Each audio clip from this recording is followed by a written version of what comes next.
Hey Internet, Mike Byrne aka Magic Man here again from MMOBomb.com, bringing you another episode of MMO Thoughts. Now I know this series just started and I've already had a few PSO2 episodes. This is going to be another one, but it'll be shorter to give you some information. And more importantly, even if you're not a PSO2 fan, stick around because I want your thoughts on this after you hear what's going on. So right now it is 7:30 in the evening, East Coast time on August 4th. We're getting ready for the Steam launch, the global Steam launch. Hey, how did our friends in the SEA end up getting screwed out of this one? Well, besides one country, I guess.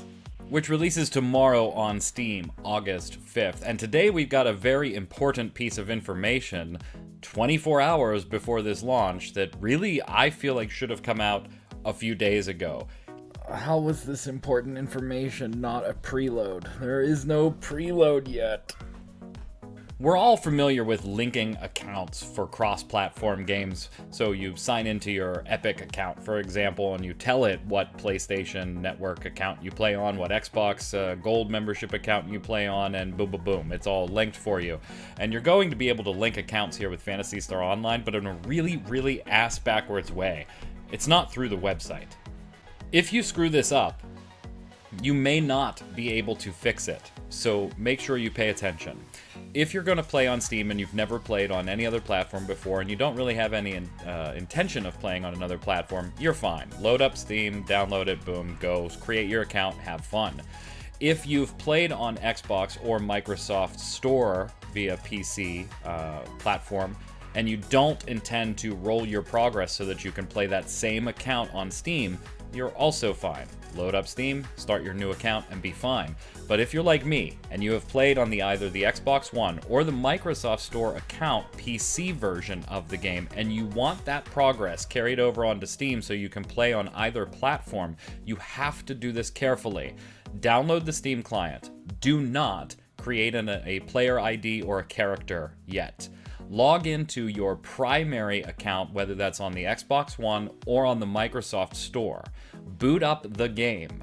In the start menu, you want to select a linking code generation, generate a code, go back to Steam, and boot up the game, and in that same menu, enter the linked code. That's the only way to get Steam to pick up your Xbox progress or your PC progress.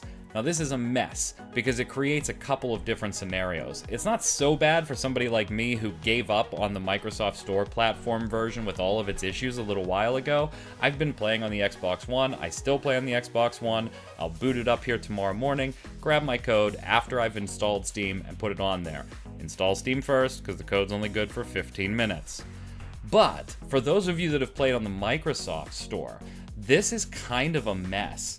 One, I hope you can still get into the game, because you cannot just get this code on your Microsoft account. You have to boot up Phantasy Star Online 2 on the Microsoft Store platform to get the code to enter it in on Steam. And two, if you are able to get it, this does mean that for a brief period of time, you will have two versions of Phantasy Star Online on your computer at the same time, and it's a really, really big file. They are not small, 5 gig files. This is like, whatever it is, 60 gigs, something like that. I don't remember off the top of my head, but something like that. And you will have the Microsoft Store version and the Steam version on your computer at the same time until you log into Microsoft Store version, get your key, put it on Steam, verify it's working, and then go ahead and uninstall.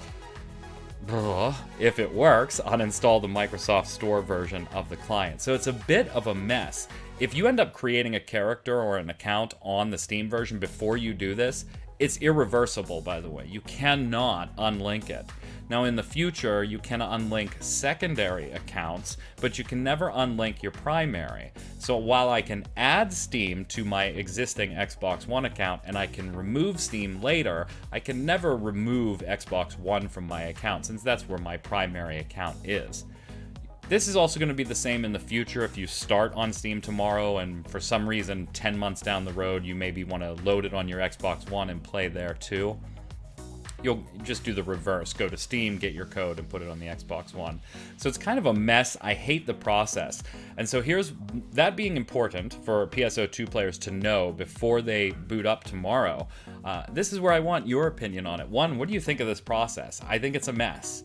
I'm assuming that it has something to do with the way the architecture was set up maybe 8 years ago. It is an older game and some of their limitations now, but I refuse to believe that there was not a better way to do this. 2, it should have been communicated way earlier than the night before this launched. There's going to be a lot of people that screw this up, and it's through no fault of their own. They just didn't see the announcement because it came out the night before. And you know what? I'm on their side on that one. It's not fun.